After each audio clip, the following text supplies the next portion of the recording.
2nd, regular Board of Education meeting. If we could all rise for the Pledge of Allegiance.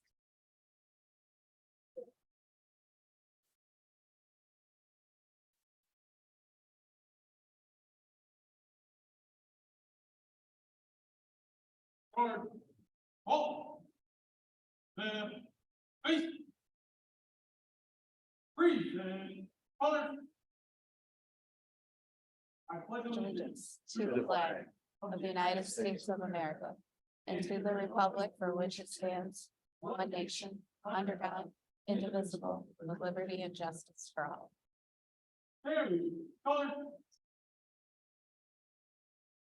Right, face. Forward, march.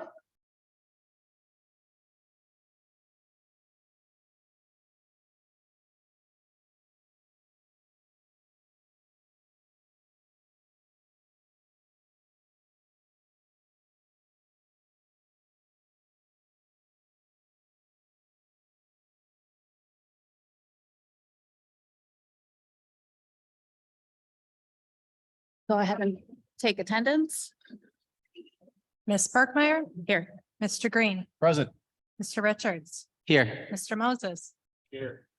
Mr. Drew, Mr. Vendatelli, Here. Ms. Knox here. All right, we have a couple of amendments to tonight's agenda. We are going to remove the bond contract under new business from French and Associates. That was not ready for tonight. And then at the end of new business, we're going to add a closed session pursuant to Open Meetings Act, Section 8D, purchase or lease of property. Is there a motion to approve this agenda as amended? I'll move. Support.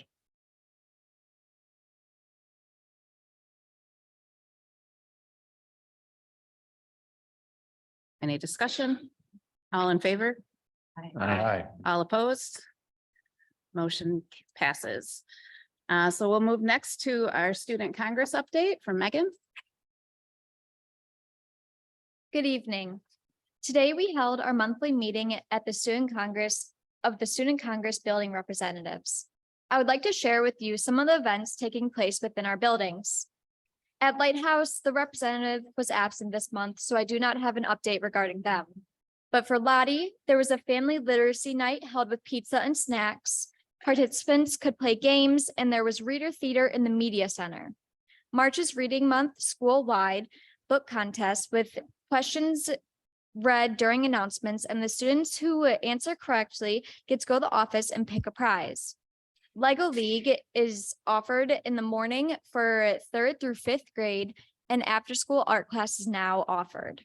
At Great Oaks, for March's Reading Month, there have been assemblies with authors. In February, the school district hosted Donuts with Dads, and 4th grade will be visiting Starbase. For McCants, there is a recreational club after school where students can do arts and crafts and play games in the gym. There were school-wide activities for School Board Appreciation Month, and students wrote notes of appreciation to our lovely board members. And for McCants Elementary has been recognized as the Michigan Department of Education as a reward school based on their M-STEP proficient scores from 2021 to 2022 school year. McCants finished in the top 1% compared to all schools across the state in their demographic category. For Ashley, the spring book fair was held last week. For March's Reading Month, the whole school is reading Charlie and the Chocolate Factory, and teachers have golden tickets to pass out to students. The 3rd grade students are putting on performance of A Kid's Life for the school. In Aldrit, 5th grade went to Starbase. There was a school-wide fundraiser for supplies, which raised over $18,000. The school Big Fair takes place next week. At Middle School North, a PEP assembly was held on March 17th after school. Students are currently taking the NWEA assessment. A dance for 7th and 8th graders was held on March 3rd, and a dance for the 6th graders will be held on Friday, March 24th. At Middle School South, a Valentine's Day fundraiser was held to buy plastic eggs and candy for the Early Childhood Center. With the proceeds of the fundraiser, Student Council will be visiting the Early Childhood Center to hide candy-filled eggs for the children to find. Fifth graders come to visit along with the jazz band who would perform for the whole school. The basketball camp was held after school and was a huge success. And finally, at the high school, the staff versus student scholarship basketball game was held. And while the students gave it their best, staff came out the winners on top. The drama club will be performing Anna Green Gables, April 20th through April 22nd. In February, JROTC took a field trip to Florida to compete in drill meet, where they also visited Universal Studios and the Kennedy Space Center. HOSA hosted the first annual wellness fair on March 18th that was well attended. Even Rory from the Detroit Lions stopped by for a visit. Thank you. And I'd also just think we should give our McCants community, Mr. Seletsky, a round of applause for their fantastic achievement.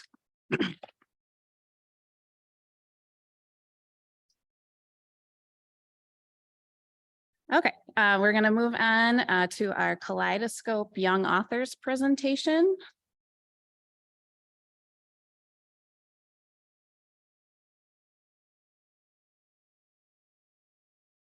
All right, well, we know March is Reading Month, and this is a time where we're going to recognize some of our writers.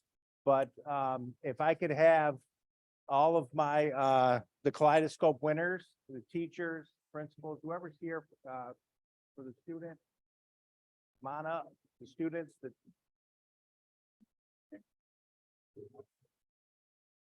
And Sheriff, we can go like.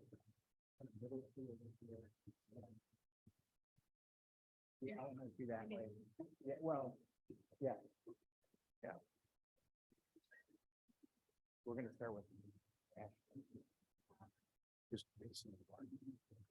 Okay, well, I just want to give a second, let everyone kind of get set up, and then we'll bring everyone kind of front and center so that they can be recognized. But so the Michigan Reading Association every year has a writing competition, and we participate annually, where we have each school, elementary through middle school, competes to produce a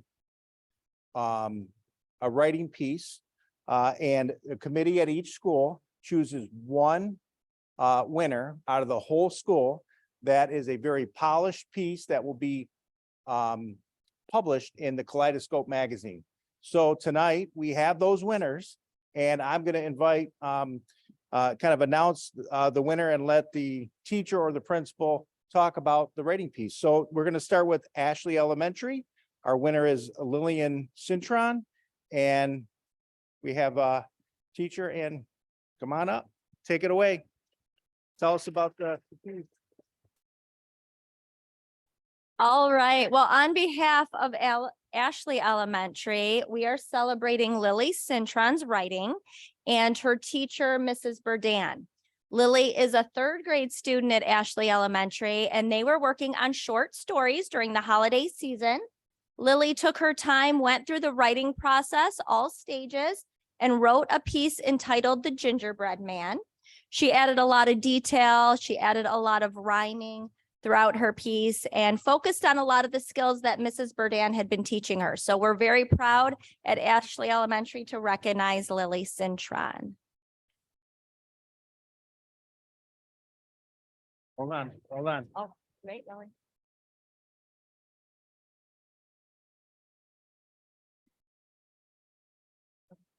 Picture too. Lily's, we'll take, we can take one at the end with everybody. Okay. All right, we'll do a big picture at the end if we could with the board and everyone together. Next up, we have Great Oaks Elementary, and Antonia Petarowski and principal. What's that? Antonina Petronsky. Sorry, Antonina. And we also have Antonina's teacher, Ms. Fillinger and Mr. Medley.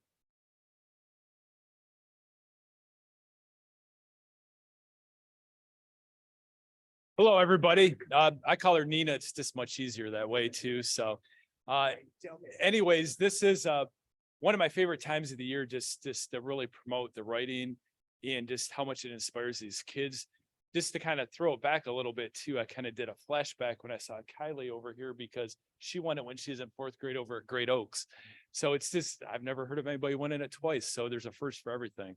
So anyways, but congratulations to Nina. She did an amazing writing on her piece on Tornado, just clever wordplay.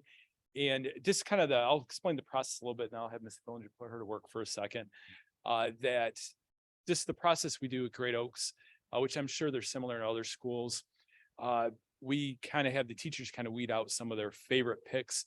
Then we have them all kind of in a pool, and we get the whole staff, office staff, support staff, teachers, read through all of them, and they kind of cast their votes. And that way we get our favorite piece for the building. And I'll have Ms. Fillinger kind of explain a little bit about Nina's piece, but it was absolutely great. So go ahead, Ms. Fillinger. Okay, so we are here to celebrate Nina Petronsky. She's a 4th grader at Great Oaks. She wrote about a chef that was kind of having a moment in crisis because a food critic was coming to taste the chef's dish and he didn't have any tomatoes. But luckily there was a tomato tornado and he was able to grab a tomato, and with her descriptive writing and the way that she used her figurative language in the piece, we just thought she did a great job this year. So congratulations, Nina.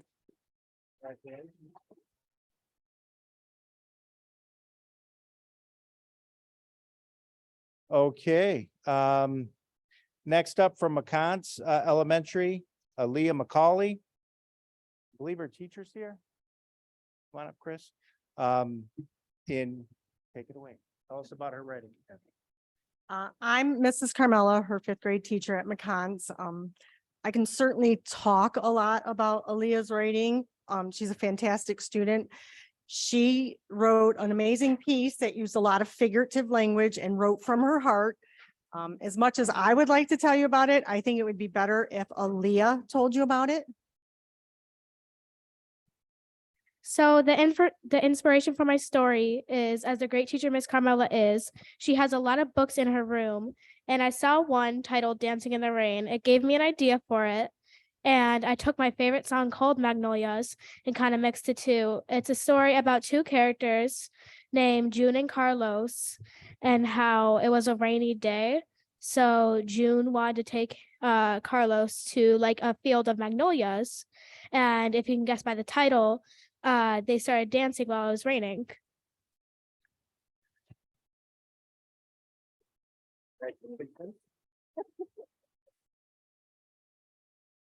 Okay, from Lottie Elementary, Charlotte Mitchell, and I know that Mrs. White is here.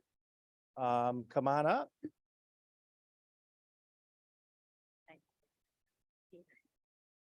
So this is Charlotte Mitchell. She is a 5th grader at Lottie, and her homeroom teacher is Miss Dosenberger, but Miss Rogers, the other classroom teacher, actually teaches the writing class. And she wrote a small moment piece that was called The Amazing Save. So she started playing soccer, and she had this, the fear of, she's a goalie, right? And she had this fear because she hadn't been able to stop the goals from coming in. The ball from coming in. And so she wrote about a time that, the ball was coming at her. She closed her eyes. She thought about the times it hadn't happened. She opened her eyes and she was able to save it. And so it was an amazing save. It was just a small moment, but it was very descriptive, and it really kind of gave us all a lot of emotion, because like many of the other buildings, we had many good pieces. The teachers all read through them and they vote, and hers was just voted for because of that, because of the fact that, and there was a little humor in there too, so which made it interesting. So we really enjoyed the piece. And so that's why her piece was chosen. So, good job, Charlotte. Congratulations.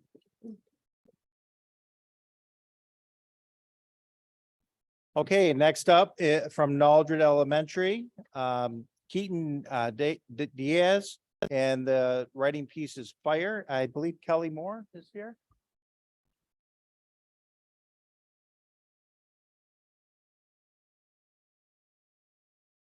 Hi, everyone. I'm Kelly Moore, and I am here with Keaton Diaz. Keaton is in 5th grade. He is a wonderful student and he's a hard worker and he's always seeking to learn new skills, and that shows up in all of the work that he is able to show. With our kaleidoscope piece, his piece was titled Fire, and it is a narrative piece, and it just really showcased all of his hard work, and he was able to add a lot of vivid word choice. And as he pulled the reader through his story, he added elements of foreshadowing and strong internal story. And you could feel the suspense building. You couldn't wait to get to the end. And at the end of the story, he had a strong resolution with a lesson that we can all learn in there. And there is just something really awesome about elementary students discovering that their voice has power and that they can use it to bring about change in the world. And so I can't wait to see all of the things that you will continue to use your voice to bring about change on our future. So thank you so much. Congratulations on your achievement and keep up all the hard work.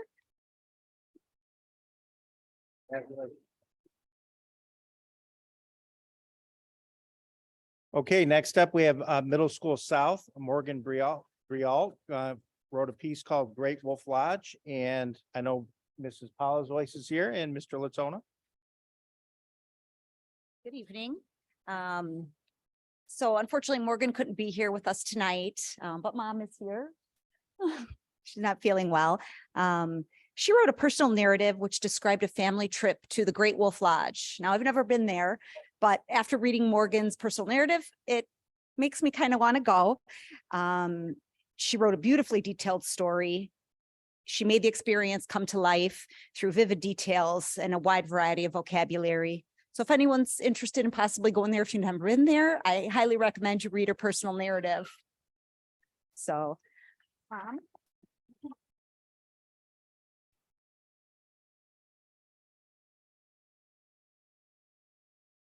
Okay, and I didn't forget about Lighthouse. We had her last on following my script. Middle School North, Kylie Gornecki and Mrs. Kessel. Come on up. I'm Miss Kessel here with Kylie, as Mr. Medley said, a repeat winner. So it's impressive that she's still writing and likes it.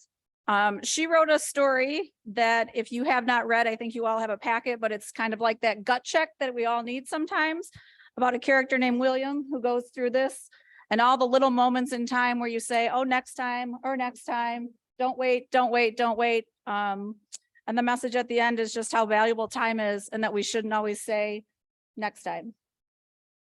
Good. Yeah,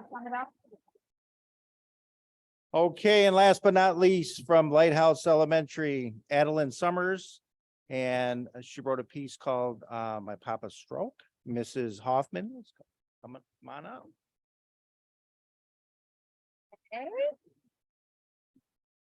we are here to celebrate Adeline and her fabulous writing. Adeline Summers is a 3rd grade student in Mrs. Evans' class at Lighthouse, and she's a wonderful student all around and shows kindness and compassion every day. She helps others. But her piece at the beginning of the school year, she wrote a heartwarming story, obviously, about her grandpa, and titled it My Papa's Stroke. And Adeline used vivid details to draw us into her story and touched our hearts with this writing piece. And she did a phenomenal job. So keep up the good work, girly. And anyway, it's a great piece. Hope you enjoyed it.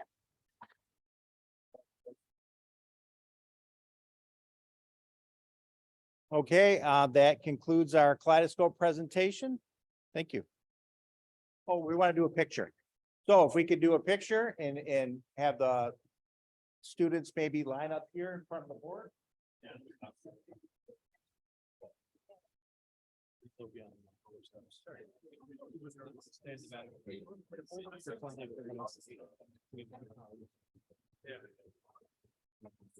want to get in front?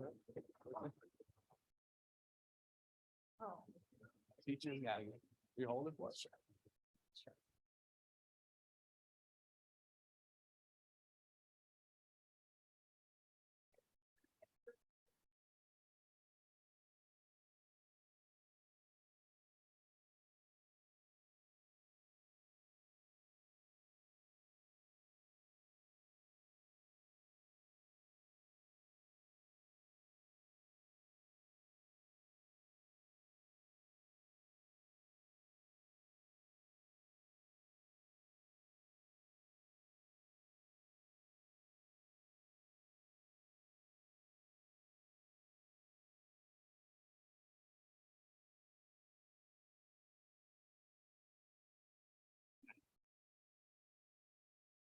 Oh,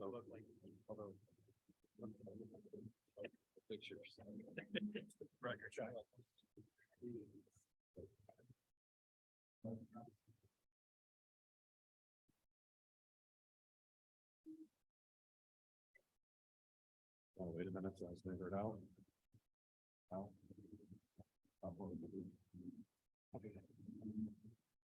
Okay, our next item is our Teacher of the Year awards.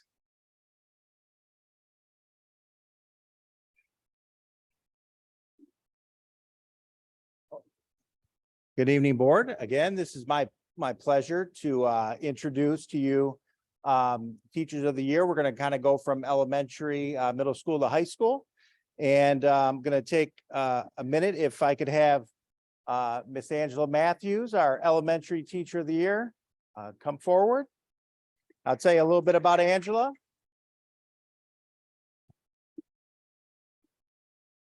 I know our nominating principal, Mrs. Milton Hoffman will also come up. Face the board. Okay, so I would like, it's my pleasure to kind of give you a little information about Angela. Angela's name, as we talk about Teachers of the Year, comes up repeatedly. And she has been with the district for some time, since 1991. I'll let you guys do the math. She started really young. And she's a first grade teacher for us at Lighthouse Elementary, and just a few highlights from her packet that I'd like to share, and I'll give her principal an opportunity to speak as well. But some things that I pulled out of there is that Angela understands the importance of building positive relationships with her students. And I saw that throughout her nomination packet, and we know how important that is.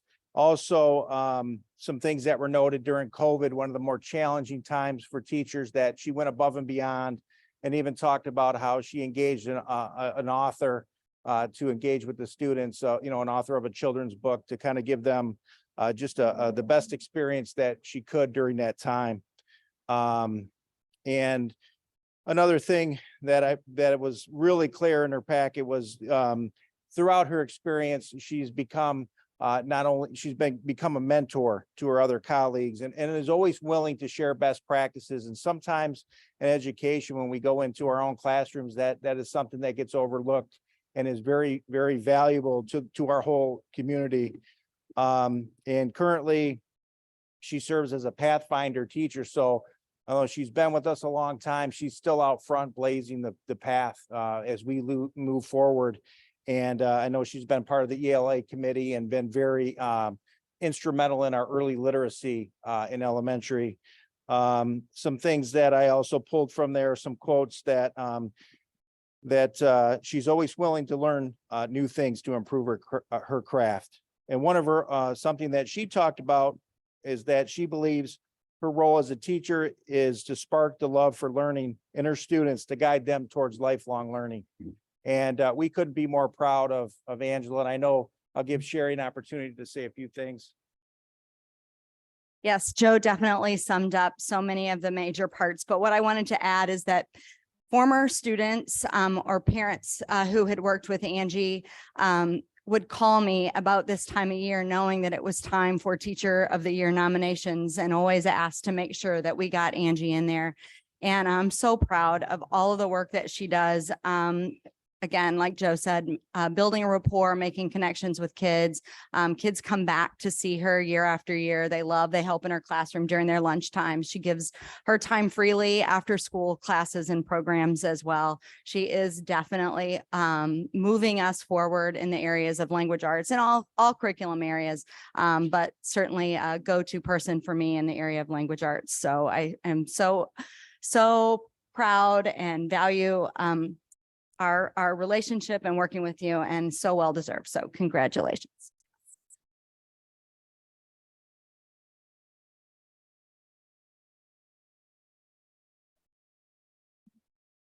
We have a plaque for you.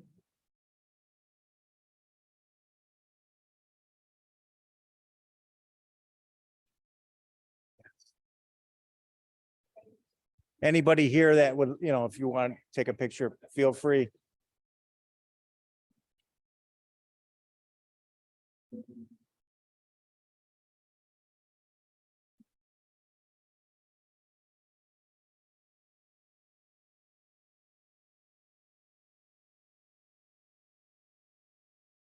All right, it's my pleasure to also introduce to you our middle school teacher of the year, and that's Miss Paula Van Huzen.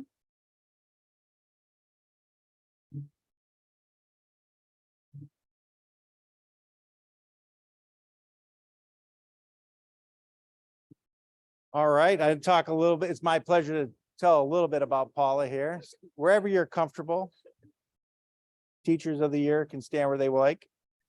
But Paula's been with us since 1997. Paula has an extreme work ethic and has also the ability to foster relationships with her students. And as you look through these packets, I mean, that was clearly a main focus of all our nominees and of course, Paula. And I know over the years, I've worked with her at the middle school and am very familiar with her work ethic and her contributions to their school and the community as a whole. She's worked as a coach in a couple different sports. I know volleyball, softball. I'll miss some of the things that she's done. Student council, and recently the craft club yearbook, since I was, that's been like 20 years as a yearbook advisor, and that yearbook continues to get better and better each year. And PBIS, MTSS, a bunch of acronyms. She's part of a lot of the success at North. Currently, again, you see these teachers who are also now helping leading us into the future, and she also serves as a pathfinder. She has high expectations for her students, but I can tell you that she holds herself to higher. And that's how she's able to support those students. She supplies her students with all the support that they need to be successful to meet those standards. So it just doesn't come with, just those expectations on the students. And I can tell you that what's really important for Paula and having worked with her and seeing her through the years is that she works really hard to create that safe, respectful, trusting, encouraging environment so that her students are able to learn. And I know she puts a lot of work into the first few weeks of school to set those norms so that the rest of the year goes smooth. And I can tell you that as we look through her nomination, there was a couple of really good nominees, and we kind of looked at some of the math student growth scores, and they were from last year, and they were outstanding. So she continues to do great work and taking the students where they come into the class and moving them forward in an outstanding fashion. So congratulations, middle school teacher of the year, Miss Paula Van Huzen.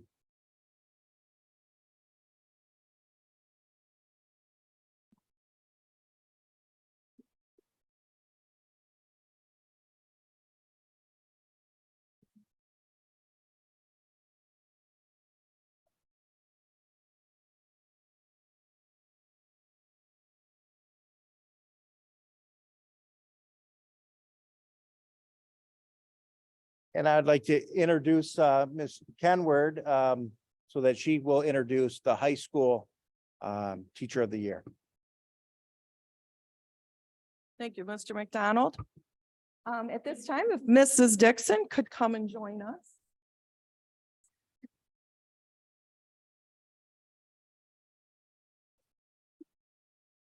So Mrs. Jennifer Dixon is our high school teacher of the year.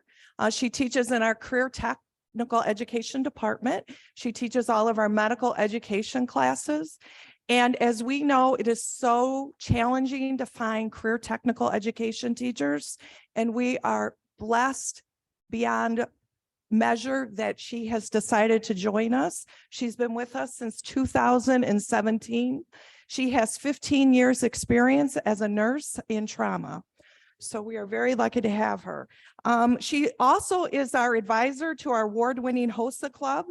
Mrs. Dixon does activities in our district to promote wellness in Anchor Bay and also in the Anchor Bay community.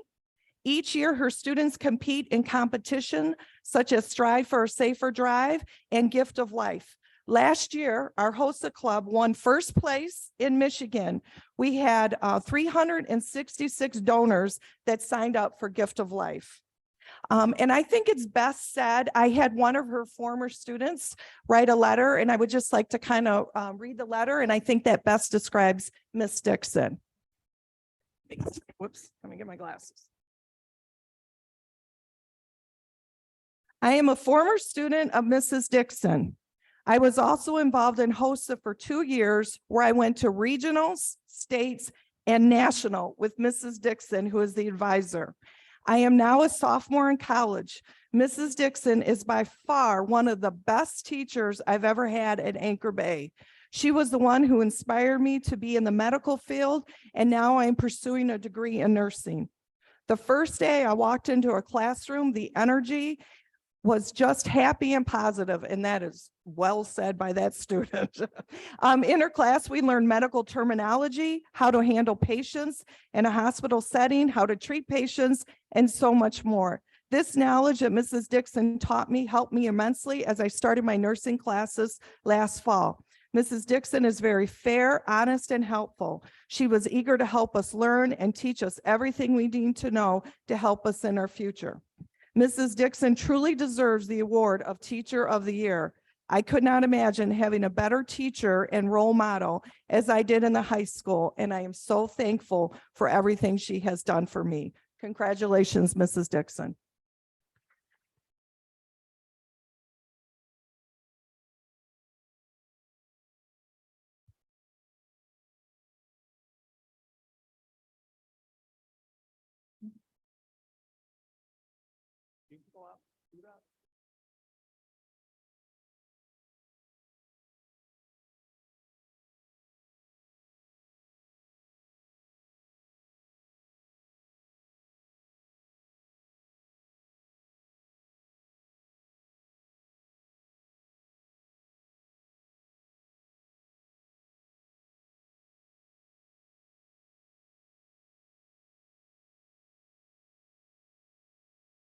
Okay, our next item is our superintendent's update. Okay, I have one item before we get to our ESSER III spending plan that Mr. Rathman will present. We've been talking over the last few weeks about putting in a sixth grade track, and part of what we've been looking at is working with the league, which right now our schedule does not have teams on it that are permitting sixth grade track, but because the schedule is set 9 to 12 months in advance. So we're looking to identify coaches. We're looking to try and schedule some events. We're looking to try and do something. Really what we're looking at now for this year to kind of get it launched would be some kind of sixth grade track camp where we can give students the opportunity to practice, to try different events. And then Mr. Teedy and Mr. Ledbetter have been working on this. So that's kind of the status of where that's at.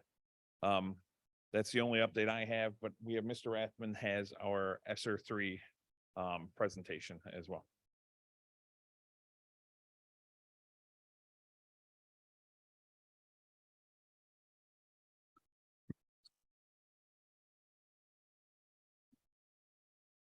Good evening, board. Tonight, I'm before you to talk a little bit about our ESSER III grant. We were awarded just under $2.9 million about a year ago. And as a part of that award, we're required to provide our ESSER III spending plan, which you can see on our website. That ESSER III spending plan is a high level detail of how we expect to spend all of those ESSER dollars. One of the requirements, in addition to posting our plan on the website and making it public, is we also need to seek public input every 6 months regarding the spending plan that we have. And if there is public input, we would be happy to take that. I have Tim pulled up the website and our ESSER spending plan there. You can see inside of there is a hyperlink to my email, so you can send me an email if you have any input that you would like to give after this presentation, I'd be happy to take that. But with that said, I'll get a little bit into our ESSER plan and how we plan to use those funds. So the first section that we talk about is educational technology. And we plan on spending about 13% of our ESSER dollars on educational technology. And some of those expenditures include IXL licenses. IXL is a software program that has differentiated instruction that we can use for our students. We're also purchasing a number of Chromebooks that are utilized in the classroom as well as for testing. And we also will be using a bit of that money to cover some of our NWEA and other assessment testing that we do throughout the year. So that is kind of our educational technology portion. That is, as I said, about 13% of the grant. The next section is addressing learning loss, and that's a pretty broad category. By law, you're required to spend at least 20% of the funds in that category. You'll see in our plan, we are projected to spend roughly 72% of our costs for the grant in learning loss. We think that's probably the best place to spend it. And I'll speak now to a little bit of what that money is being spent on. So the first item is our literacy specialists. At each of our elementaries, we have hired a literacy specialist. That person is serving not only in the capacity as literacy specialist, but also really kind of heading up our MTSS at those buildings, really coordinating with the principal, teachers, parapros to, identify what the weaknesses are of each student and then a plan to address those. Out of that also comes our summer school. We are providing summer school free of charge. We've had great turnout the last couple of years, and we'll be providing that again this year. We also have after-school tutoring that is in that section. Class size reduction teachers. So we know that one of the best interventions is to have a small class size. And so we do have some of our class size reduction teachers in there. And finally, additional tutors and parapros throughout our elementary, middle school, and high school. And so those are the primary costs that make up those learning loss expenditures. The next section that we have is focused on social, emotional, and the mental health of the student. And we're spending approximately 15% of the funding on that. And of that funding, it breaks down a little bit into these categories. We are spending it on additional counselors that we've hired at the middle school and the high school to help our students and to identify issues that they may be having at the high school and middle schools, and then trying to provide supports in that regard. We also added social workers throughout our district. I think we've added 7 or 8 new social workers. Those folks are being charged to the grant as well.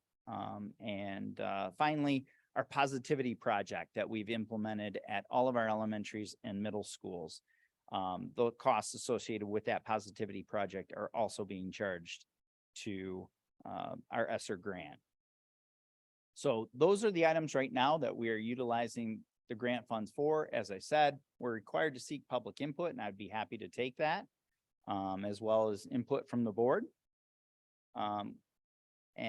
So at this time, I would do that. I want to take just a few minutes after to speak to the funding cliff, and we'll talk a little bit about what that means. But if there's any input right now, I'd be happy to take that from the board. And again, the public, my email address is right on there. Feel free to send that to me, or you can catch me after the meeting here.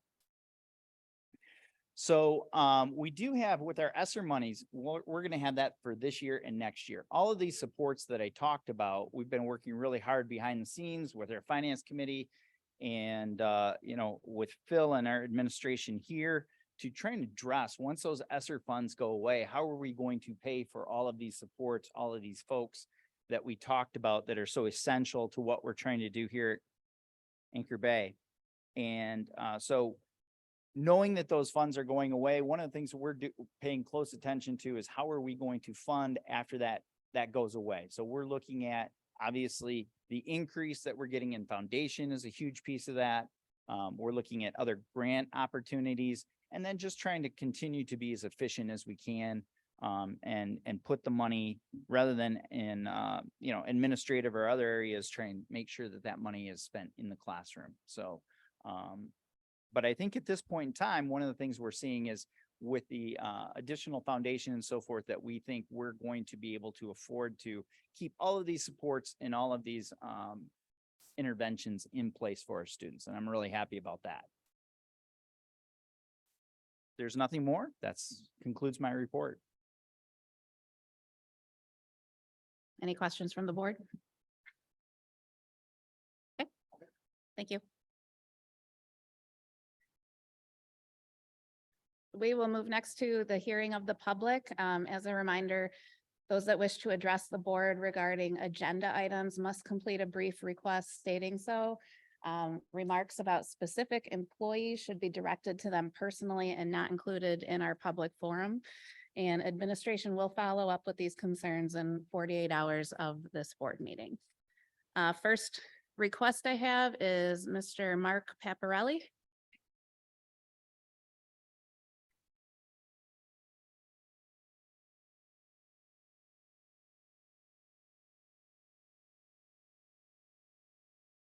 I don't usually need a microphone. People usually can hear me. Thank you for allowing me to speak tonight. My topic is sixth grade participation in track. I am the middle school North cross-country coach. It was my second season this year. I'm also a band booster, longtime band booster. So my feeling of getting kids involved in sports and music and arts early is a passion of mine. Our season this year was successful. We had 14 sixth graders. We had 3 seventh graders and 4 eighth graders. We medaled 12 times in 5 meets. Majority of those medals were sixth graders. A couple of the sixth graders took first place against seventh and eighth graders as well. So they can compete at this age. They want to compete. What was asked of me at the end of the season was to find out why they couldn't run track. And so I started to ask around. I asked other coaches, and their statement to me was, that's how it always is. That's how it's been. It's just seventh and eighth graders. I asked athletic directors, and their response was, the meets might take longer, might not have enough starters, uniforms, etc. I found those to be excuses, not a remedy to it, because I have parents that want their kids to get involved. So what I did is I reached out to a couple of board members and asked the question. I also contacted MHSAA just to see if there was something that was preventing this from happening. And to paraphrase, they said that it was the district level decision. So I pursued it with all of you, and that's why I'm here today. To me, having these children participate like they did in cross country, these kids came out this season, the first day of school. They didn't know everyone on the team. There was 21 of them, started out at 16, and kids kept filtering in. So they didn't know everybody. By the end of the season, they knew they were all brand new friends. They all could say hello to each other in the hallway. They got to hear their names on the PA after every meet with their accomplishments. So they got to walk proud in the school. They felt connected to the school, to the community of the school, to athletics. They had a great feeling and to participate in that way. So when I look back at the enrollment in cross country, it's normal, or it was, for there to be a huge drop off from the 6th to 7th grade and 7th to 8th grade, because from 6th to 7th, particularly because there isn't any participation in track everything ends for these kids if they want to run at the end of October when cross-country is over. So their parents want them to participate because we all know these sixth graders were third graders when COVID hit.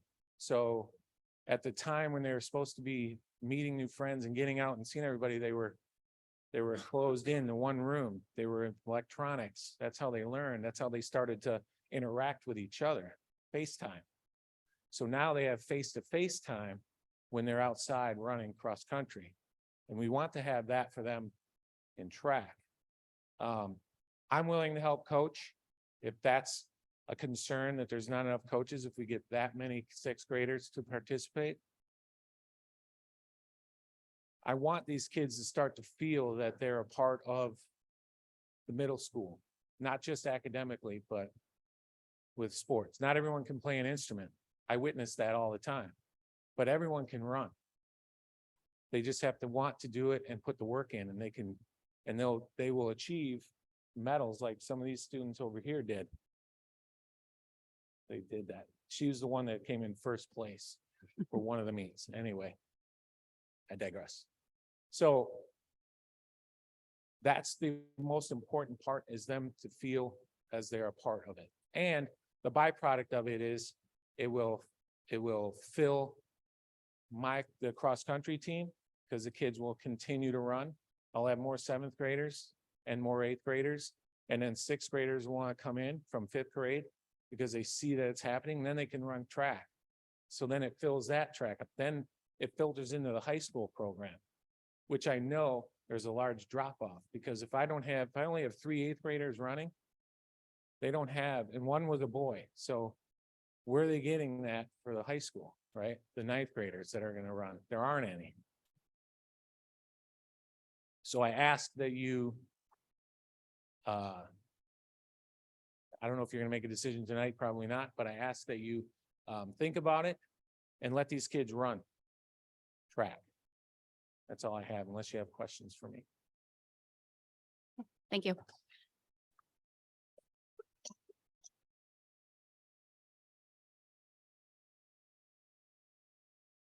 My next submission is from Ms. Tila Finley.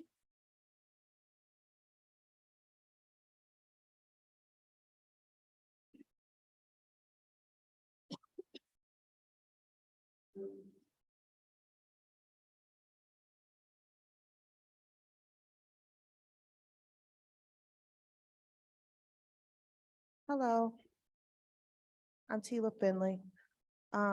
On March 7th, I sent an email stating that my daughter had been a victim of racism and microaggression-based bullying, which is an experience that is prevalent among the African-American students in this district. After she told a teacher, my daughter was instructed to inform one of the assistant principals, which just so happens to be one of the only Black administrators at the high school. I've also already expressed concern on multiple occasions about using racially insensitive tactics, such as tokenizing the only Black employee to handle racially based issues that occur. Over the last several years, I have expressed my deep concern about the racial discrimination and lack of support that my daughter has experienced at the school. It is important for the school district to act expeditiously to address grievances of this magnitude and ensure a safe and inclusive learning environment for all students. Cultivating cultural responsiveness is a crucial aspect of the portrait of a graduate. However, you must lead by example to empower all students in an ever-changing world and to succeed in constructing the ideal graduate. Preparing administrators and teachers to have the training and knowledge necessary to inspire greatness is something that our students is missing. And this does our students a disservice. The current culture of the student district has encouraged culturally insensitive conduct amongst not only staff members, but students as well. After attending the strategic planning meetings last year, it is evident that it was more important to use state funds and our tax dollars towards increasing security instead of ensuring that all inclusive learning environments for marginalized students was safe and effective. which implies that the district has no real intentions to prioritize the mental, emotional, or physical health of African-American students. I am here today to call for action that will result in policies that clearly define the chain of commands for immediate reporting, response procedures, and focus interventions. A grievance form should be created and followed through by the compliance officer or faculty member handling the complaint to provide total transparency. The current DE&I training has proven to be ineffective due to a lack of results. And for the benefit of our children, I am requesting that adequate DE&I training be provided to all school district employees by resources that have already been shared with the superintendent and other administrative faculty, like those from the Michigan Roundtable, the Michigan Civil Rights Department, and the ACLU, all of which are reputable organizations that can help this school mold the future generation of citizens. Thank you. Thank you.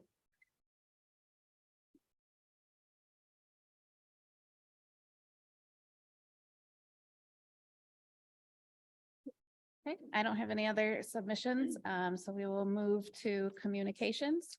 We have no communications. So we'll move to the consent agenda. Tonight's consent agenda consists of the approval of minutes from the February 22nd, 2023 regular meeting, the personnel report, the financial report, and the bills payable for February of 23. Is there a motion to accept the consent agenda as presented? I'll make motion. I will second. Any discussion? Go ahead. Mr. Moses, Yes. Ms. Knox, yes, Ms. Brookmeyer, Yes. Mr. Green, Yes. Mr. Richards, Yes. Mr. Vendatelli. Yes. Okay, motion passes. Moving to new business. First, we have the MISD Budget Review Delegate. So every year, the MISD holds their budget review meeting, and every school district is asked to send a representative for a presentation regarding county services, programs, and budget review. This year's meeting is April 13th at 6:30 at the MISD. So we need to approve somebody up here to be the Anchor Bay Budget Review Delegate. Any volunteers?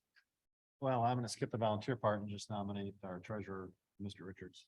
That was my intent as well, so I support that. I'll support I that. should have talked to him first. Sorry, it's not He's done somewhere. a phenomenal job looking over the finances and being very thorough, so I think There you he's go. Ready to the go? best guy for the job. Are you able to attend? Looking I'll right ask. now.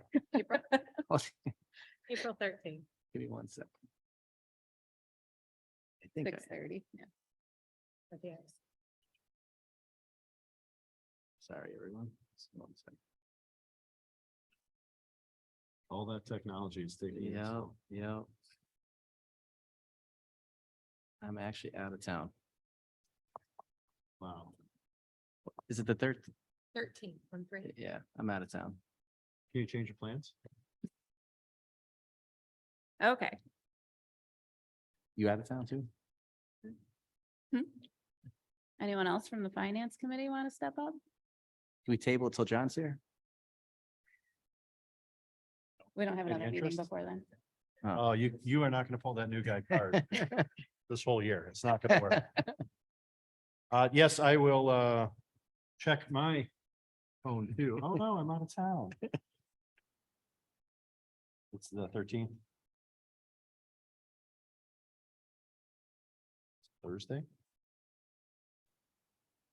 Yeah, I should be able to make it. Would you be able to be a backup if I can't? Okay, new guy.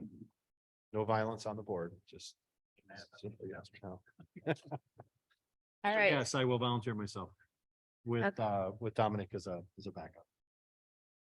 There a motion. I'll second, I'll motion that or second it, whatever it needs.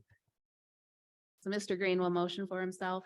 No, I'm not looking for myself. I will motion for Mr. Green. There we go. Thank you. And Mr. Moses seconds. All in favor? Aye. All opposed? Congratulations.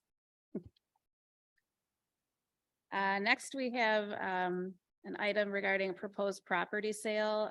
So the board has before them a proposed agreement. So the recommendation is that the board approve the sale of the surplus property we maintain at the corner of 27 Mile Road and Frost, and authorize Mr. Todd Rathbun, the Assistant Superintendent, to act on our behalf of the board to finalize the sale of that property. Is there a motion? So moved. I'll second.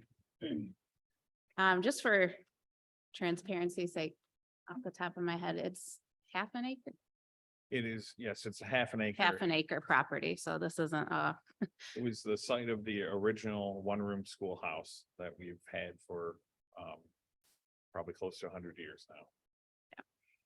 tiny parcel that we still have to maintain yearly.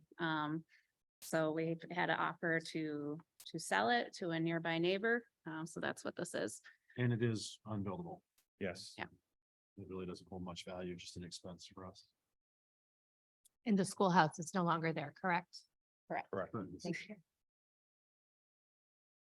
Okay. Any further discussion? Go ahead and call the roll. Mr. Green, Yes.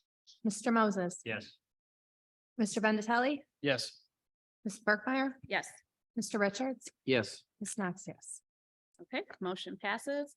We have field trip awards. So the HOSA state competition, April 26th to 29th at Grand Traverse Resort in Traverse City. They will leave Anchor Bay High School on the 26th of April after school and return Saturday, the 29th in the afternoon. Additionally, we have Mr. Ishan Jain, our DECA representative, traveling to the International Career Development Conference, April 20th to 26th in Orlando, Florida. He is a state officer for Michigan DECA.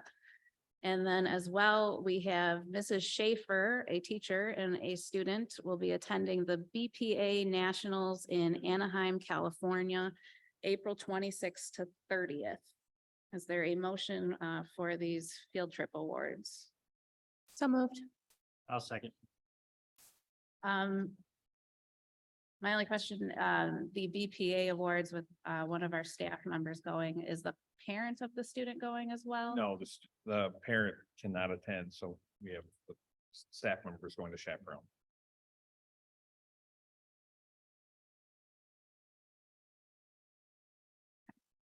Is it possible to send more than one staff member?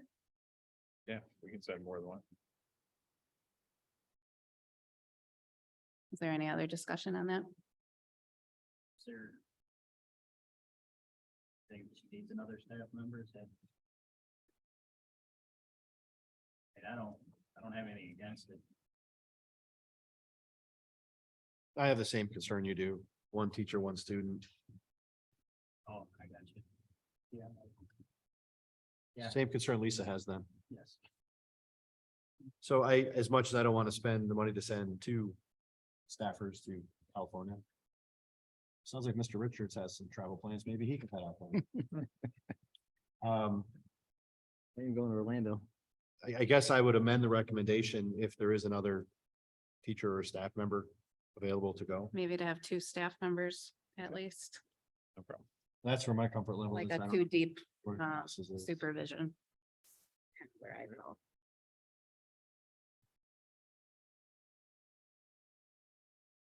So with that change, I'll still second it. So we'll amend the motion to include two staff members for the BPA Nationals. And that was seconded again. Okay, any further discussion? well, maybe a little. I want to be clear that my position isn't because of the teacher that was selected. I quite frankly don't know the teacher. That's not really relevant for me. It's more of a safety, security issue. I understand.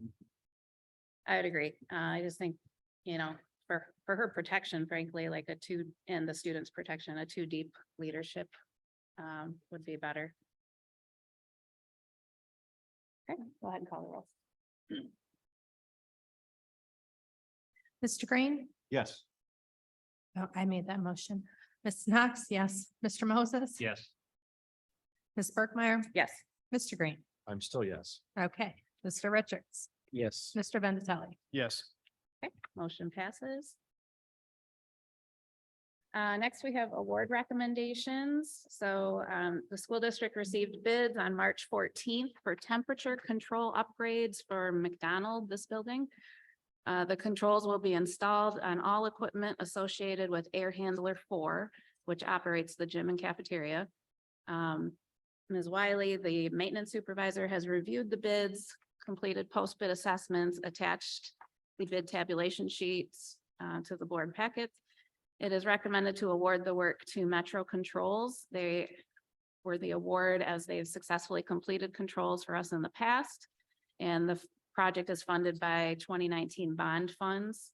So the recommendation is to award Metro Controls the bid for temperature control upgrades at McDonald Elementary in the amount of $27,500 as presented. Is there a motion for that award? I'll make the motion. I'll support. And for the record, Metro Controls was our lowest bidder as well. Any other discussions?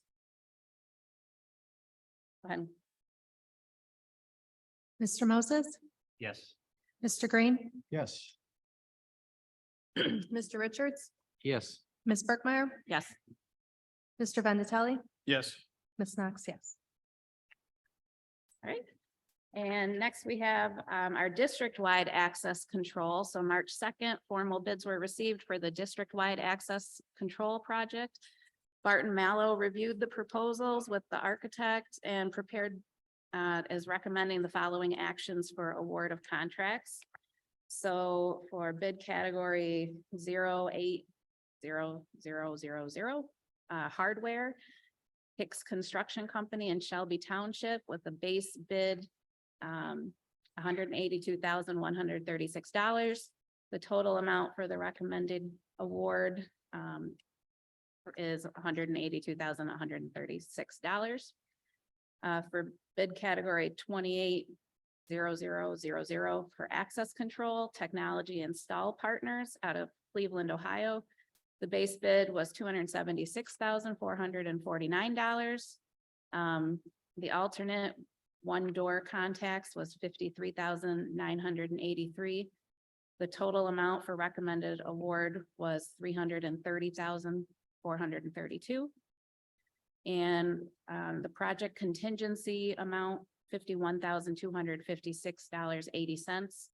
So the total amount for the recommended award of project contingency is $51,256.80. So the total award amount for this bid package is $563,824.80.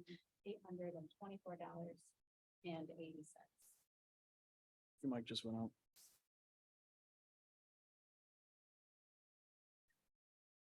So the total amount for the recommended award of the project for the bid package is $563,824.80. So the recommendation is that the board award the district-wide access control package in this total amount as presented. I'll make the motion to approve it.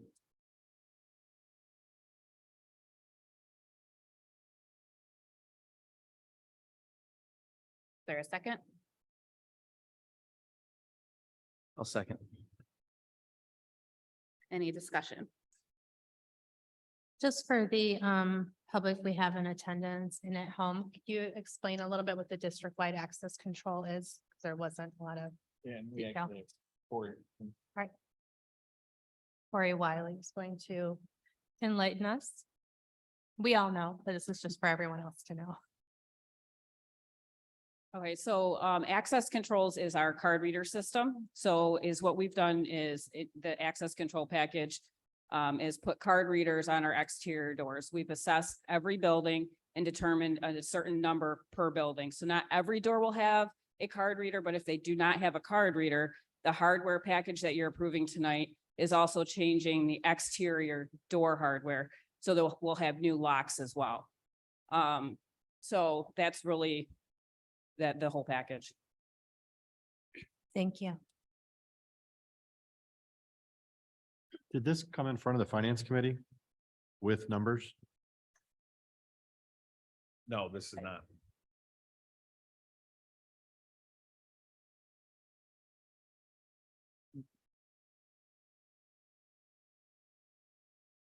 Further discussion?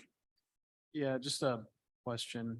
When, so I'm understanding, I guess Barton Mallow was the one who selected the subcontractors for this? Basically, they were bid out through the process and then Corey. Right, so Bart Mallow bid it out for us. And then they did the post bid interviews, which I did sit in on when they did those, as well as the bid opening. Hicks Construction, that's awarded, we worked with before in the past. They did our interior door hardware with the previous bond. Bart Mallow has worked with the technology company as well. So I feel comfortable with all the vendors that they've selected. Okay. Does their work include any kind of warranty if something's broken?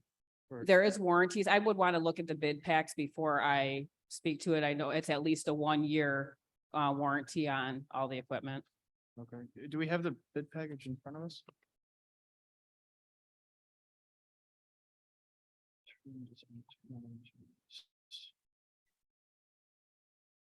No, you don't have it in front of you. Okay.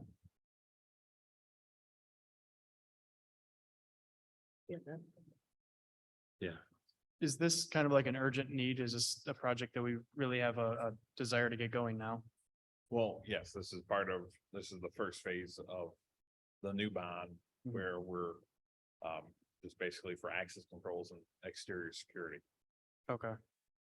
When's the work gonna start?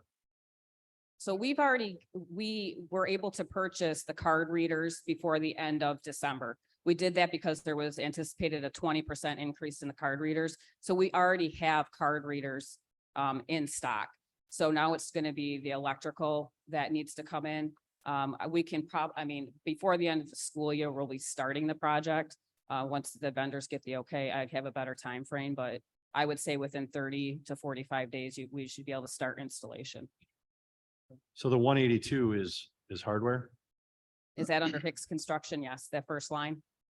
We already No, have that. no, so Presidio, so it was in December, we purchased the card readers. So that was through a REMC contract. So those were not bid out. They were already bid out through REMC. So we already spent 182,000? No, No. no. We've already, $110,000, I believe is what the card readers were, Todd? Yeah. Yep, 110,000 for the card readers. This is just the installation and the electrical that's going to run through your doors in order to activate your card readers. The hardware is Hicks Construction, which is your exterior door locks, So what was the 110,000 then? the card readers. So it's not really. That's not on there. That's your $110,000 is not being approved tonight. That was already spent in December. So it's not really 563, it's actually 673 for this project, For the total project. for the total.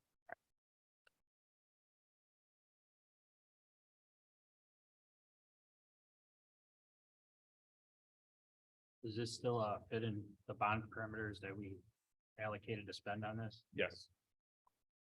My thoughts are, I think it would be good to have information that we can kind of parse through perhaps at the finance committee. But I think that this is one of those things that affects school security that we desperately need to have just to make sure that, there's some schools we went to and it's kind of like propped open. The doors are propped open in some cases, so I would advise that we approve this. I'm gonna vote to do that and I recommend that we all do this as well. So I'm not sure if it was answered. When will this process actually start, the installation start? Within 30 to 45 days.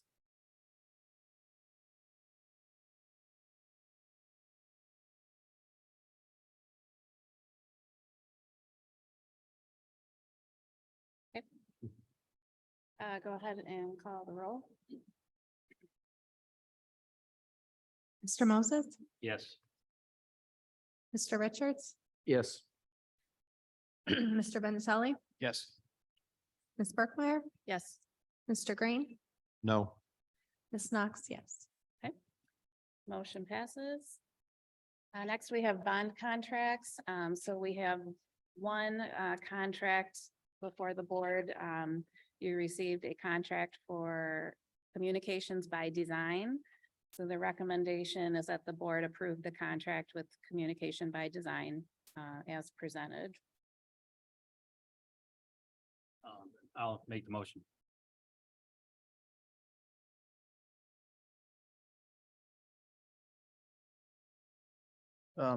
Lisa, question, I'm sorry, Ms. Burkmeyer.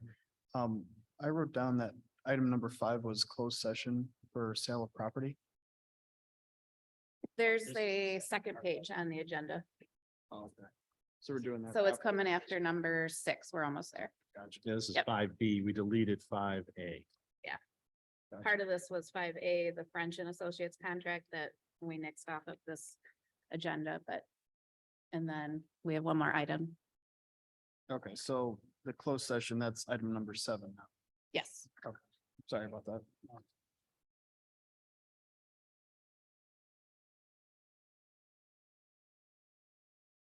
I don't know if you ever got a second. So I was wondering. I will second. Okay, any discussion? Go ahead and call roll. Mr. Moses? Yes. Ms. Knox, yes. Ms. Burkmeyer? Yes. Mr. Green? Yes. Mr. Richards? Yes. Mr. Vendatelli? Yes. Motion passes. The next item we have is volunteer appeals. So our recent policy update, we instituted an appeal process for parents who wish to volunteer or accompany students on field trips. Our current practice is to hold parents to the same restrictions the state would place on employees. The appeal process allows a parent to speak about their appeal for up to 5 minutes, and then the board will vote on their appeal tonight publicly. So we had 3 parents that wish to appeal. So I believe they know who they, okay. So parent A, if you would like to speak, if you're welcome to come speak to your appeal.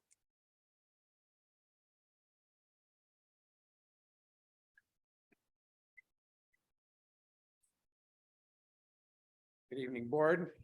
Oh, good evening. Yeah, I'm here for an appeal. As the record shows, I'll just say it publicly, I had a drug and alcohol problem. I struggled with drugs and alcohol for a long time in my life. Last date of my intoxication was 3/12/07. I'm an avid member of recovery. I'm an avid member of my church. I have 3 children that attend Lottie Schmidt Elementary. One of my children has spina bifida. She's restricted to a wheelchair. She has to be cathed every 3 hours. She has hydrocephalus. And she's a sweet little girl. I love her to pieces. And when she goes on field trips, one of us has to go. It's just the way it is, right? Because of every 3 hours, she has to be catheterized or capped, right? Because she has a neurogenic bladder and a neurogenic bowel. You know, I love Anchor Bay. I understand the rules and the regulations that you guys have to enforce, right? And I appreciate the attention to detail to, you know, make our kids safe. It's important. I get it. You know, I made a mistake, made a bunch of mistakes, but you know, I am now a successful business owner. I own 3 successful businesses. You know, I'm a married guy, been married for 12 years, have 4 beautiful children. And, you know, I humbly come before you and ask, you know, I want to be part of my kid's life. My father wasn't really much part of my life. And one of my main motivations to get sober was to be a dad. You know, I didn't want to be my dad to my kids. So I just want an opportunity to be a dad and participate in school with them. So I appreciate your consideration. That's all I got. Thank you. Thank you. It's up to you. Okay. So I will accept a motion to approve or not approve his appeal. I'll make the motion to approve. I will second that motion.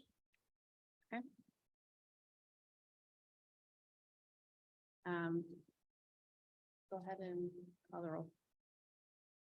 Mr. Moses? Yes. This is to accept or to approve. Approve Parent parent A. Ms. Knox, yes. Ms. Berkmeyer? Yes. Mr. Green? No. Mr. Richards? Yes. Mr. Vendatelli? No, I'm sorry. Okay, motion passes. Thank you. Okay, we'll accept parent B.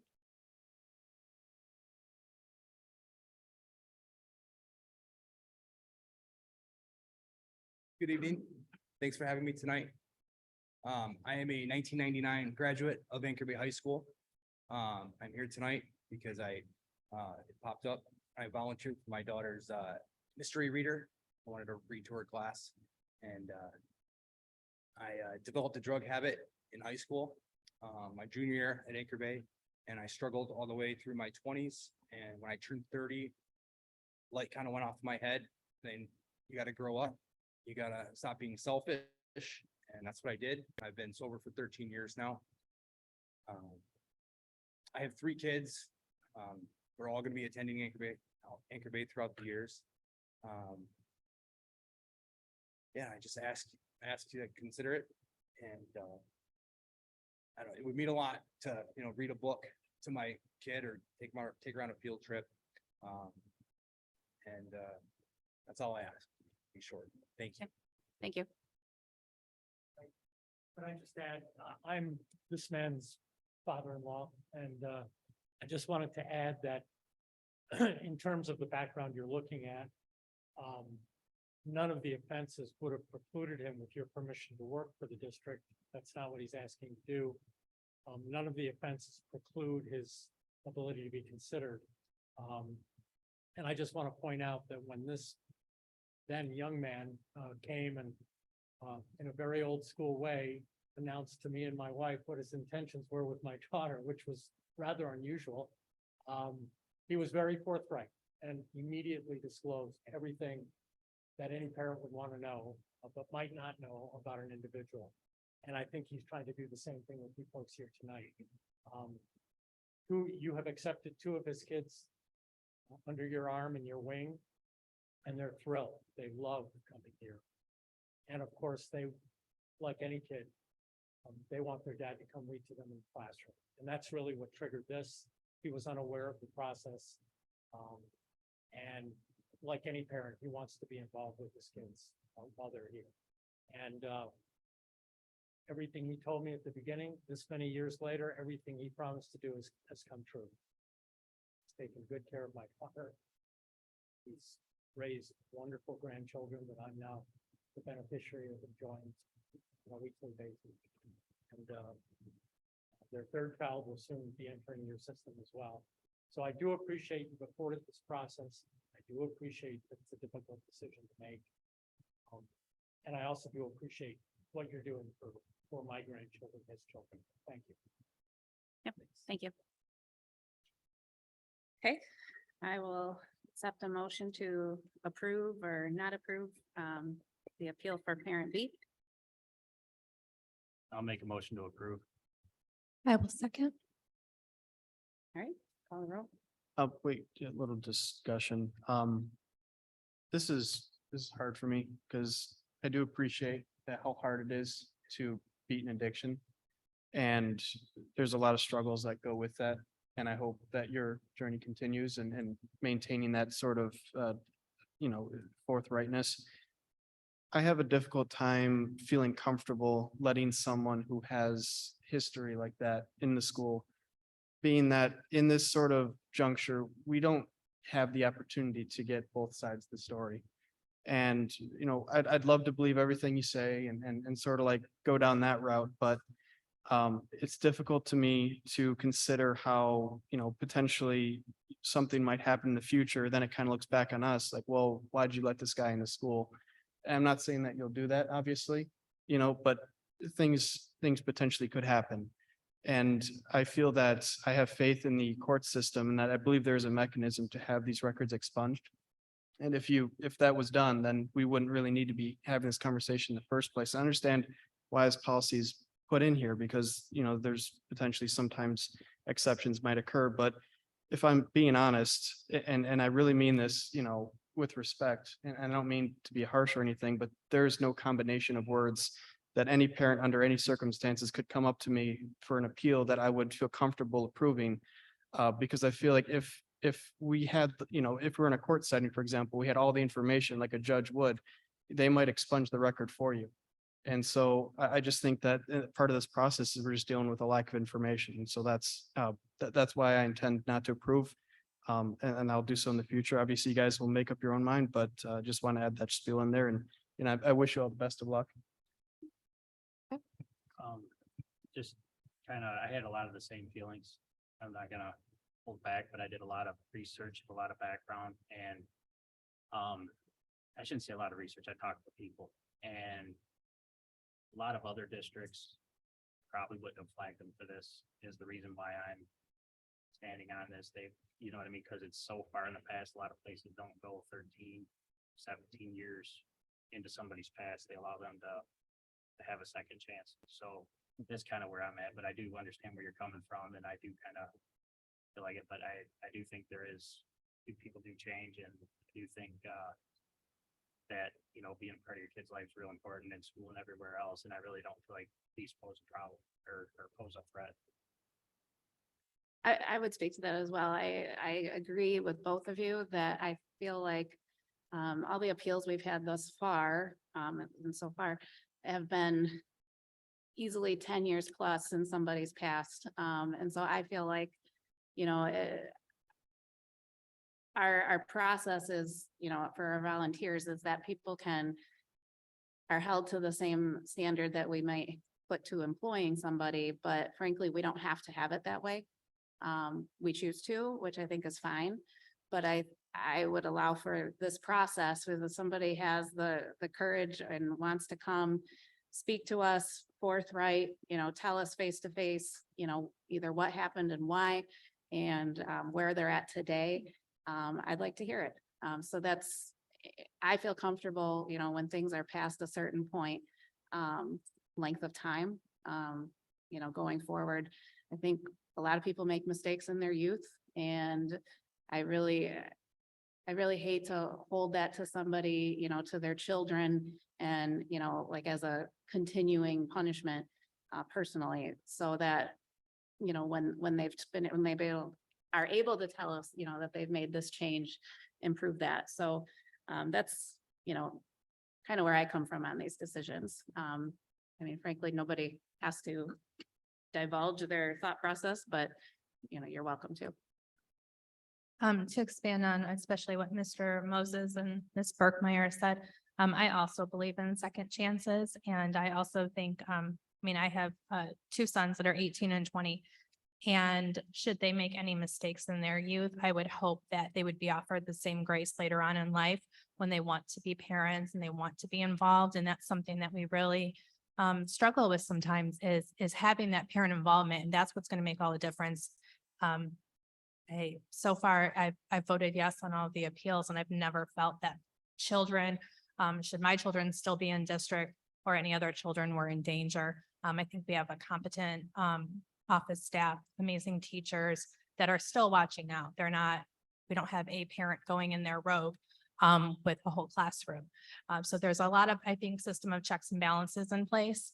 And so I personally, especially with the length of these and when certain situations happened, I'm thankful for second chances that myself or family members have been given, and I would hope to offer the same grace to other people. Okay, go ahead and call the roll to approve the appeal for parent B. Mr. Moses, Yes. Ms. Knox, yes. Ms. Berkmeyer, Yes. Mr. Green, No. Mr. Richards, Yes. Mr. Vendatelli. No. Your appeal is approved. Thank you. Thank you. And then we have parent C, if you would like to approach.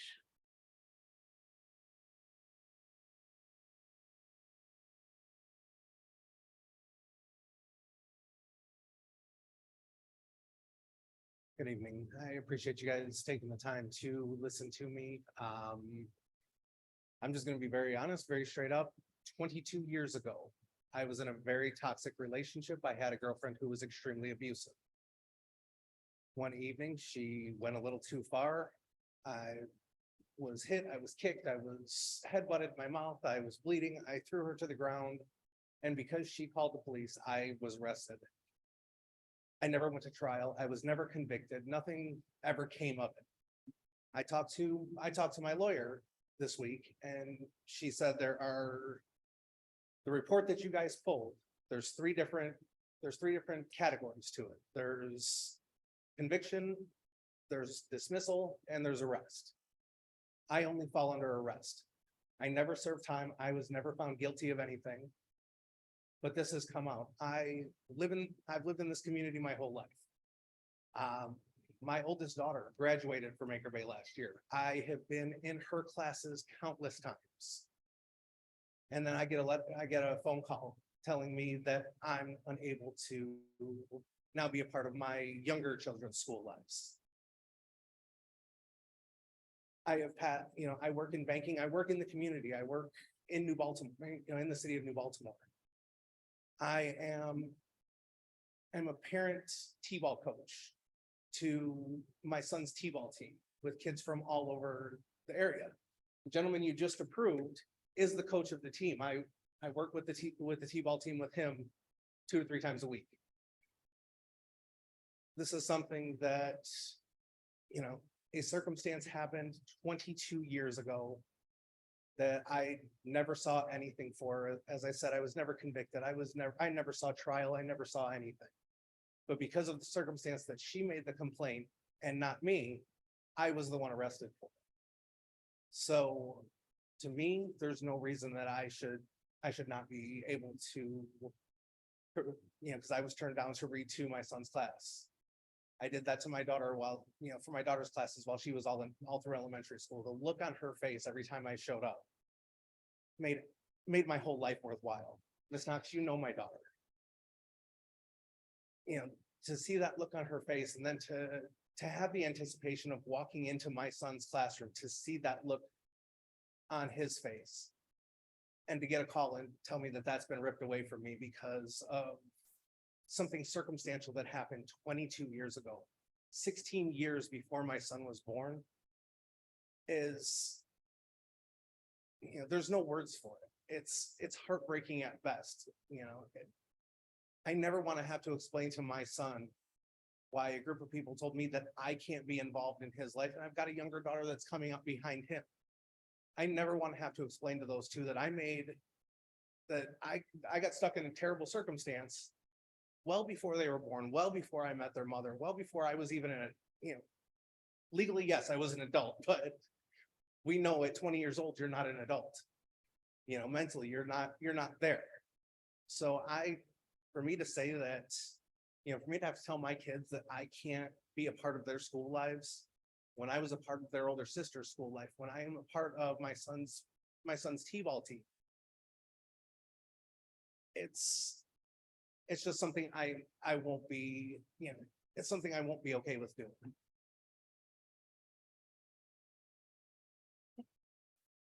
Thank you. Thank you. Okay, I will accept the motion to approve or not approve the appeal for parent C. I'll make the motion to approve.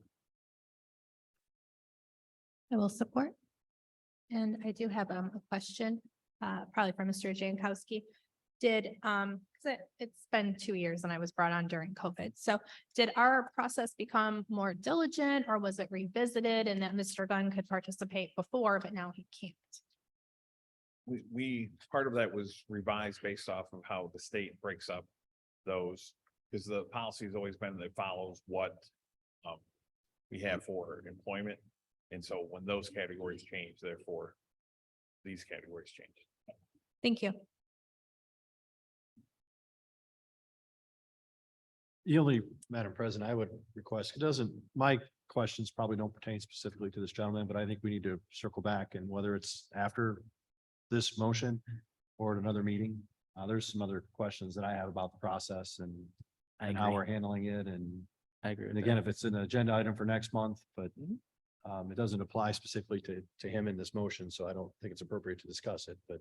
Mr. Green, if I could, as I spoke to my lawyer today, because my arrest is through the Michigan State Police.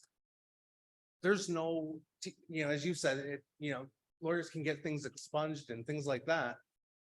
When it's just an arrest through the Michigan State Police, there's no process to get it expunged. I sat down with her today and she told me there's nothing she can do to get rid of this. She said, short of having a friend who is part of MSP that can pull some strings for you. She said there's nothing that can be done for this.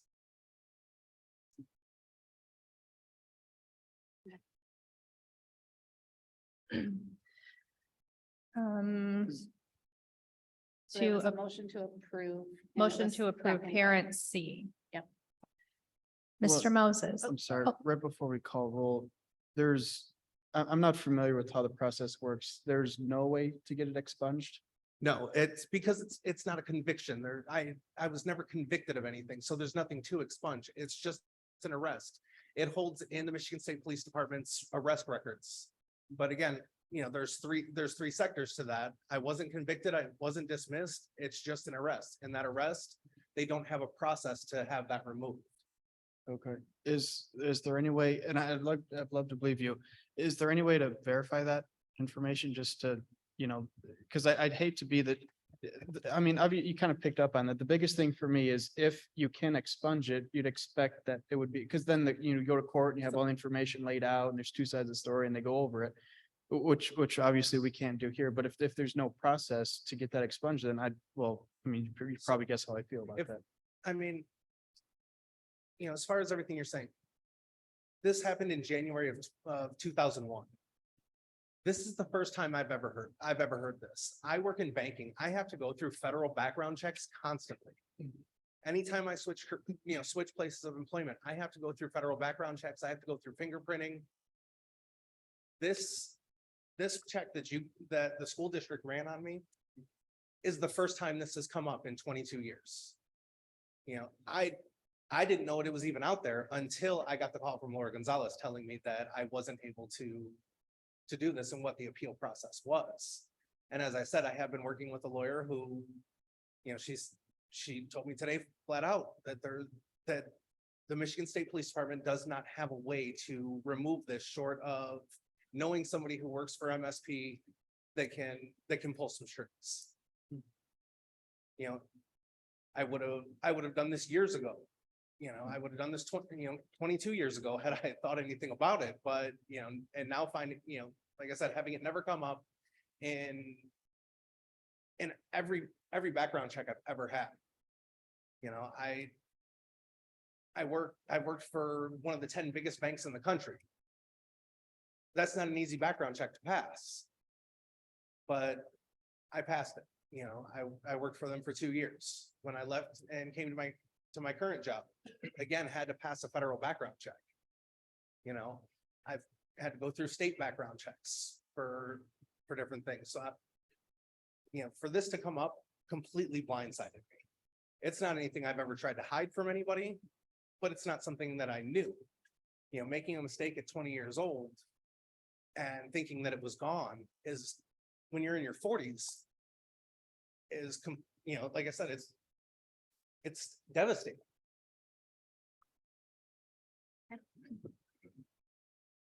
All right, motion to approve the appeal for parent C, Mr. Moses, Yes.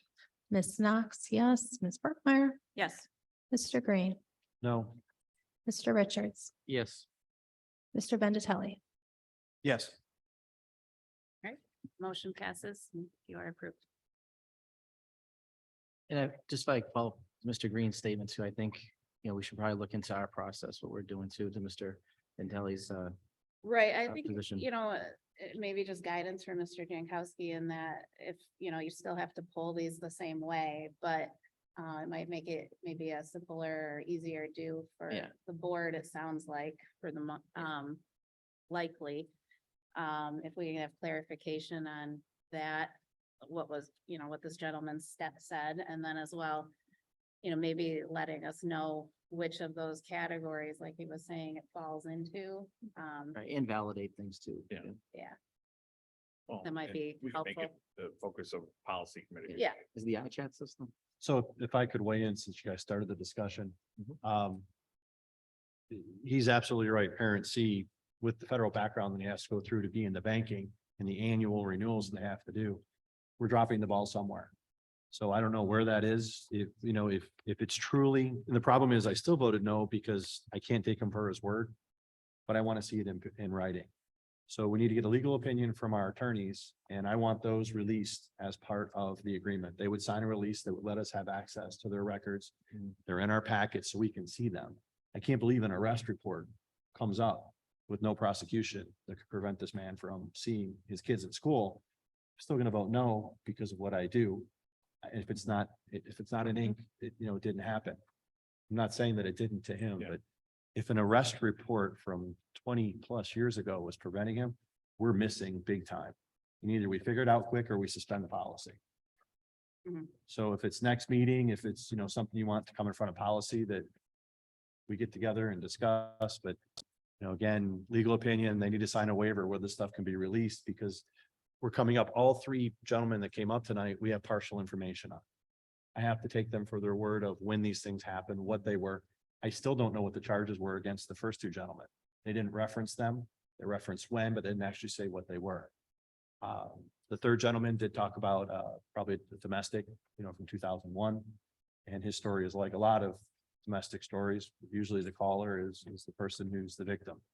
So either we fix it or we suspend it.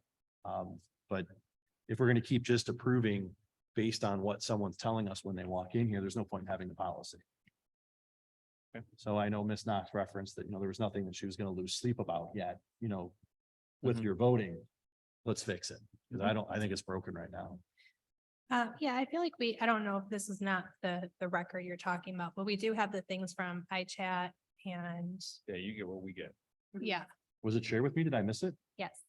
Well, then I apologize. Yeah, we didn't- do I have, didn't see it either. yeah, I missed it. I apologize. Yeah. and this is a nerve-wracking part of the board meeting for me, so I read through them thoroughly. It gives you the arrest segment, the charge segment, the judicial segment, the incident date, all the information from iChat. We also have their license. We have every, Yeah, you get with the state sense. I felt like I Definitely had enough. apologize then, because I missed it when I looked. at the Okay, packet. yeah, I felt like it was in the drop down.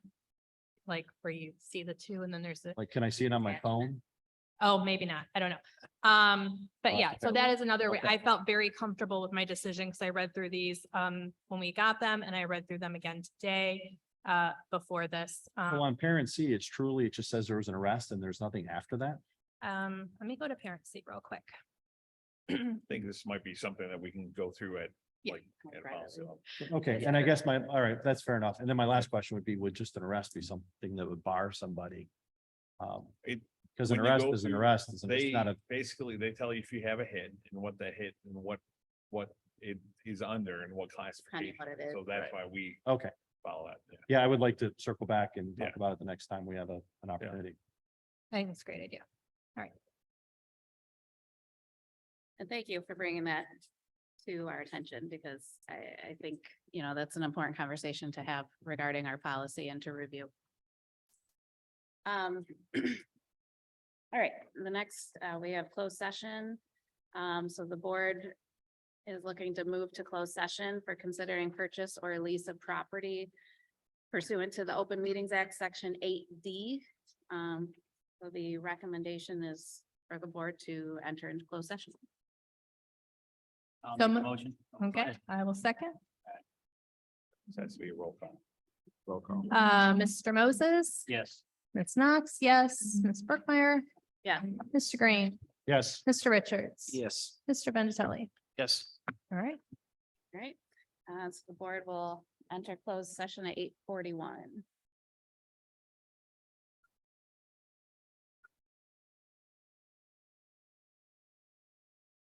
(9:17), I will accept a motion to return from closed session. So moved. I'll second. All in favor? Aye. All opposed? Okay. So now we'll move on to board comments and points of pride. Mr. Richards?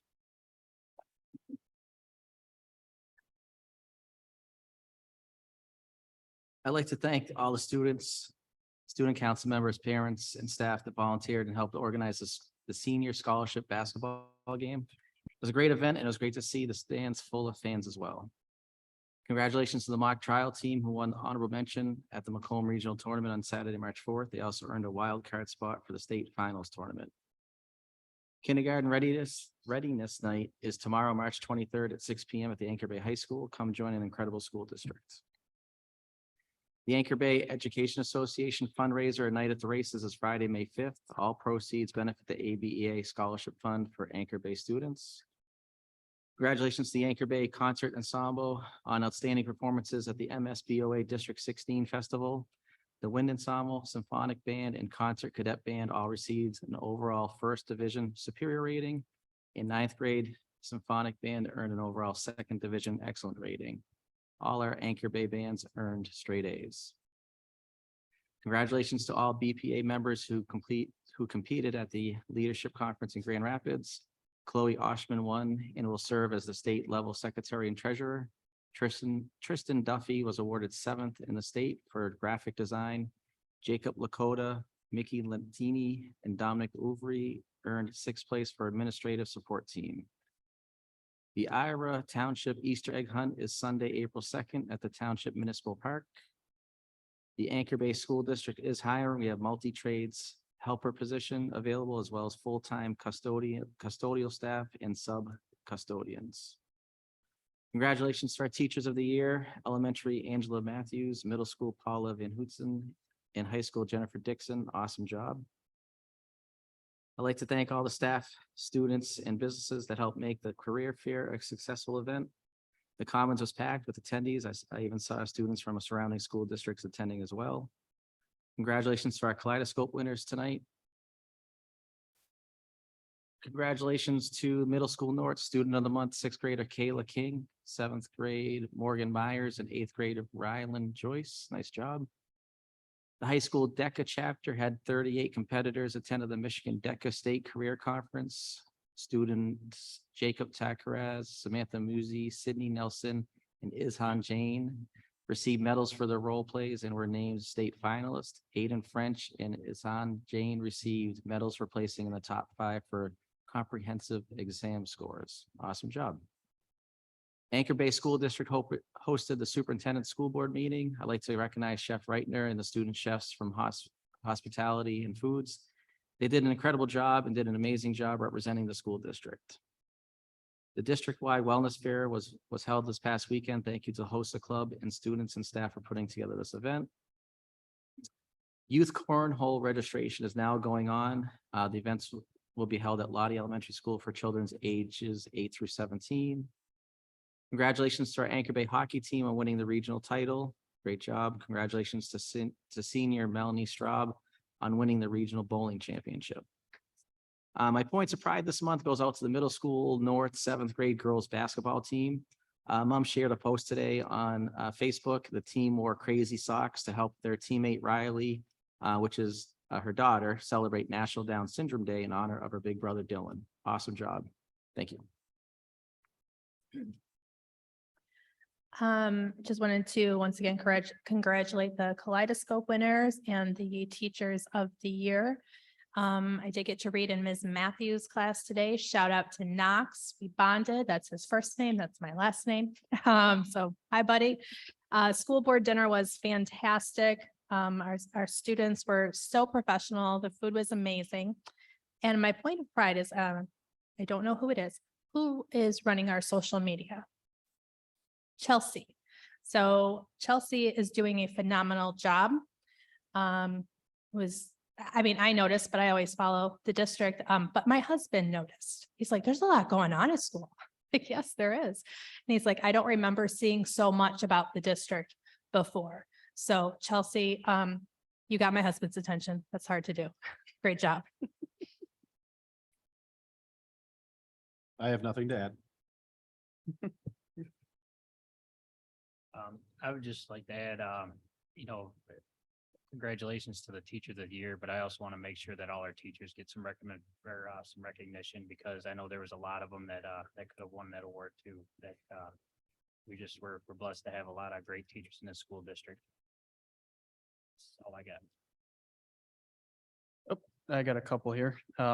Good job by the fifth grade in their musical performance, celebrating our American history. As Americans, there's a lot to be proud of. Thank you to the jazz ensemble for playing at the middle school south and telling the visiting fourth and fifth graders about their instruments when they asked. Congratulations to the mock trial team for being on the top 10 in the state of Michigan. Macon's fifth graders went to the Challenger Learning Center at SC4. Happy to see our next generation of scientists practicing their craft. Congratulations to Angie, Paula, and Jennifer for being awarded Teacher of the Year. Being an educator is not easy. We appreciate your hard work and dedication. And one last little item, looking forward to expanding the Vendatelli family by one more. My beautiful darling wife is pregnant with her second child. Congrats. And I hope that wasn't you telling her parents. Okay. No, they had to FOIA that. When they're the in-laws, man. Yeah.